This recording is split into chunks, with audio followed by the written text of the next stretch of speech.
Hello friends, मैं देवेन आर्य और spoken English के जो हमारे वीडियोस चल रहे हैं उस क्रम में आज का हमारा जो वीडियो है वो है कन्वर्सेशन इन प्रेजेंट टेंस।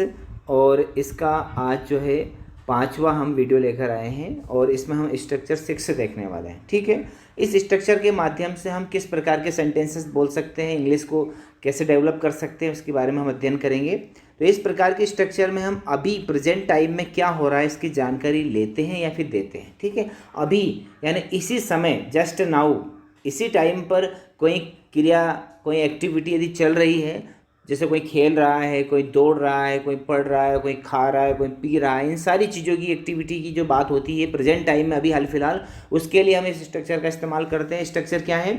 सबसे पहले यदि हमको क्वेश्चन पूछना है तो हम इज़, एम, आर तीनों में से एक चीज़ लगाएंगे। आपको डेफिनेटली पता है इज़ का प्रयोग हम सिंगुलर के साथ करते हैं, एम का प्रयोग आई के साथ करते हैं और आर का प्रयोग हम प्लूरल के साथ करते हैं। ठीक है, और इसके बाद में सब्जेक्ट लिखेंगे, वो आपकी फर्स्ट फॉर्म में आईएनजी लगाएंगे और ऑब्जेक्ट लिखेंगे। एग्जाम्पल के माध्यम से समझते हैं। ठीक है, एग्जाम्पल के माध्यम से क्या है? क्या तुम खेल रहे हो? यदि इस प्रकार का सेंटेंस आपके पास आता है, आपको यदि क्वेश्चन आता है या फिर आपको क्वेश्चन पूछना है किसी से कि भैया क्या तू खेल रहा है, तो हम सबसे पहले उसमें आर लगाएंगे, क्योंकि यू यानी सेकंड पर्सन के साथ आर लगता है। Are you playing? क्या तुम खेल रहे हो? क्या तुम बाजार जा रहे हो? Are you going to market? क्या मैं तुम्हें पढ़ा रहा हूँ? Am I teaching you? है ना, क्या वहाँ गाना गा रही है?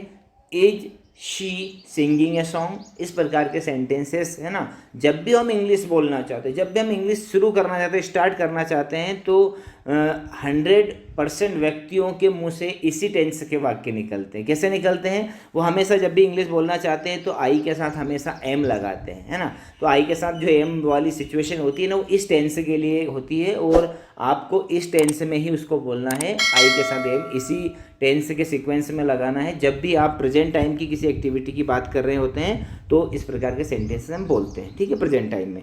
अब यदि बात की जाए, आपको WH वर्ड लगाना हो तो स्ट्रक्चर किस प्रकार होगी? WH वर्ड देख लेते हैं। WH वर्ड का अर्थ ये होता है कि आपके क्वेश्चन में जब बीच में क्या, कब, कहाँ, कैसे, क्यों, है ना, इस प्रकार की चीज़ें बीच में आए तो हम इस WH वर्ड का इस्तेमाल करते हैं। जैसे तुम कहाँ जा रहे हो, है ना, सेंटेंस है हमारे पास में कि तुम कहाँ जा रहे हो, तो इसको हम कैसे बोलेंगे? Where are you going? है ना, वेयर यानी कि कहाँ, और इसके बाद में हमारा आर लगा है क्योंकि यू के साथ आर लगता है और वर्ब की फर्स्ट फॉर्म में एनजी लगा है। तुम क्या कर रहे हो? तो व्हाट आर यू डूइंग? तुम क्यों हंस रहे हो? Why are you laughing? है ना, इस प्रकार के सेंटेंसेस इसमें हम बोलते हैं WH वर्ड से। तुम क्यों रो रहे हो? Why are you crying? है ना, तुम क्यों सो रहे हो? Why are you sleeping? तुम क्यों जा रहे हो? Why are you going? इस प्रकार के सेंटेंसेस, है ना, इस टेंस के अंतर्गत आते हैं। यानी कि हमने अभी जो क्रिया चल रही है, अभी जो घटना हो रही है, जो अभी हमारे सामने जो हम देख पा रहे हैं, उसके बारे में जब हम किसी से पूछते हैं या उसको आंसर देते हैं, है ना, तो उसके लिए हम इस टेंस की सीक्वेंस का इस्तेमाल करते हैं। चलिए आगे बढ़ते हैं। अभी एक स्ट्रक्चर और है, जब हमें कुछ आंसर देने होते हैं, है ना, आंसर देने होते हैं, उसके लिए भी हम क्या करते हैं? जैसे अब यदि आपको उत्तर देना हो तो इस प्रकार के आंसर देंगे, है ना। जैसे आपसे किसी ने पूछा कि क्या तुम ऑफिस जा रहे हो, तो हम उसको बोलेंगे कि yes I am going to office. जब हमारा जो उत्तर नेगेटिव रहेगा, नहीं हमको बोलना है, तो हम क्या लिखेंगे? No I am not going to office. जब हमसे किसी ने पूछा कि क्या भैया तुम क्रिकेट खेल रहे हो, तो yes I am playing cricket. जब हमें नाम में बोलना है तो no I am not playing cricket.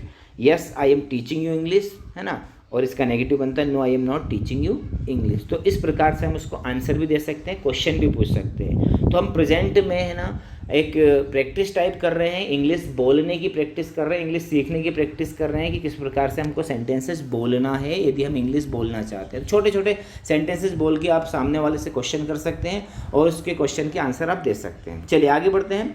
अभी हमारे पास एक स्ट्रक्चर और है, स्ट्रक्चर 7 और हमको करना है, और ये बहुत ही महत्वपूर्ण स्ट्रक्चर होती है। तो देख लेते हैं इसमें क्या है।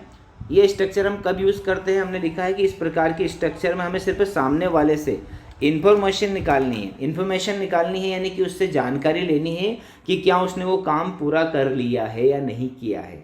जैसे मैंने कह दिया कि क्या तुमने BA पास कर ली है ना, क्या तुमने उसे पैसे दे दिए हैं, क्या तुमने खाना खा लिया है, है ना, कि अब बच्चे स्कूल पहुंच चुके हैं, इस प्रकार के सेंटेंसेस की स्ट्रक्चर है ना इसमें आती है। तो स्ट्रक्चर को देख लेते हैं। सबसे पहले आपको हैज़ और हैव का यूज़ करना है।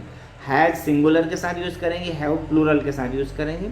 उसके बाद सब्जेक्ट लिखना है और वेरी इंपॉर्टेंट चीज़ है वर्ब की थर्ड फॉर्म आपको याद होना चाहिए, यानी कि क्रिया का तीसरा रूप आपको लगाना है और उसके बाद में ऑब्जेक्ट लगाना है। ठीक है, इसमें एग्जाम्पल देखते हैं। क्या तुम खाना खा चुके हो? Have you eaten food?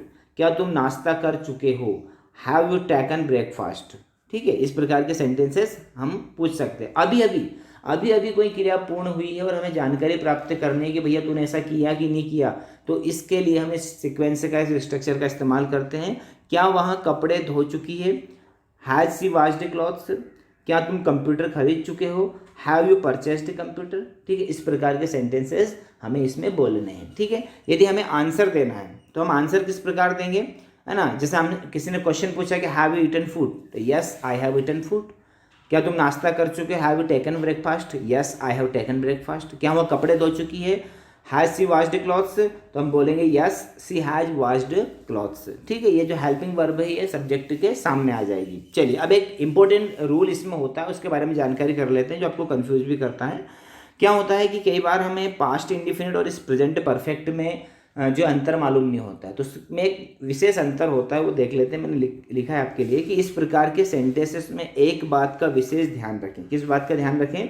कि आपको पुरानी डेट का यूज़ नहीं करना है। पुरानी डेट, जैसे कि आपके सामने आ गया कि मैं 2010 में, है ना, मैंने 2010 में परीक्षा पास की थी, है ना, या मैंने 2010 में परीक्षा पास की है। यदि की है भी लिखा हुआ है या की थी भी लिखा हुआ है तो आपको प्रेजेंट परफेक्ट का इस्तेमाल नहीं करना है। लास्ट ईयर का भी लिखा है कि मैंने पिछले साल ये काम किया है या किया था, है ना, मैंने पिछले महीने ये काम किया है या किया था, पिछले महीने के लिए भी आए। क्यों? क्योंकि इनके लिए कौन सा टेंस है? पास्ट टेंस होता है। यहाँ पर सिर्फ हमें फोकस करना है कि हमें सिर्फ जानकारी लेनी कि तुमने ये काम किया कि नहीं किया। हमने कोई डेट या कोई महीना या पिछली तारीख नहीं पूछी, पिछला समय नहीं पूछा है।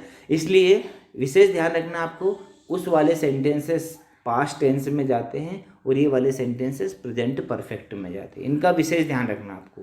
जब भी आपके पास टाइम दिया हो पिछला तो वो पास्ट के वाक्य है, और जब पिछला टाइम नहीं दिया है तो प्रेजेंट के वाक्य। ठीक है, इस प्रकार के सेंटेंसेस की बात कर रहा हूँ विशेष रूप से। ठीक है, आई होप आपको दोनों ही स्ट्रक्चर समझ में आई होगी और ये आपकी स्पोकन इंग्लिश में और बेहतर बनाएगी उसको। आपको वीडियो को लाइक करना है, वीडियो अच्छा लगा तो बहुत मेहनत करते इसलिए लाइक तो बनता ही है। कमेंट भी करना है अच्छे, वीडियो को शेयर करना है, चैनल को सब्सक्राइब करना है, ताकि आपको, है ना, बेल आइकन को प्रेस करेंगे तो आपको सारे वीडियो की नोटिफिकेशन टाइम पर मिल जाएगी और एक सिस्टमेटिक तरीके से हम इंग्लिश सीख पाएंगे। धीरे धीरे करके हम, है ना, फ्यूचर में अपनी इंग्लिश को सुधार लेंगे और इंग्लिश बोलने की क्षमता, कॉन्फिडेंस हमारे अंदर पैदा कर लेंगे। ओके फ्रेंड्स, मिलते हैं अगले वीडियो में एक नए स्ट्रक्चर के साथ में। तब तक के लिए keep practice, stay home, stay safe. Thank you very much.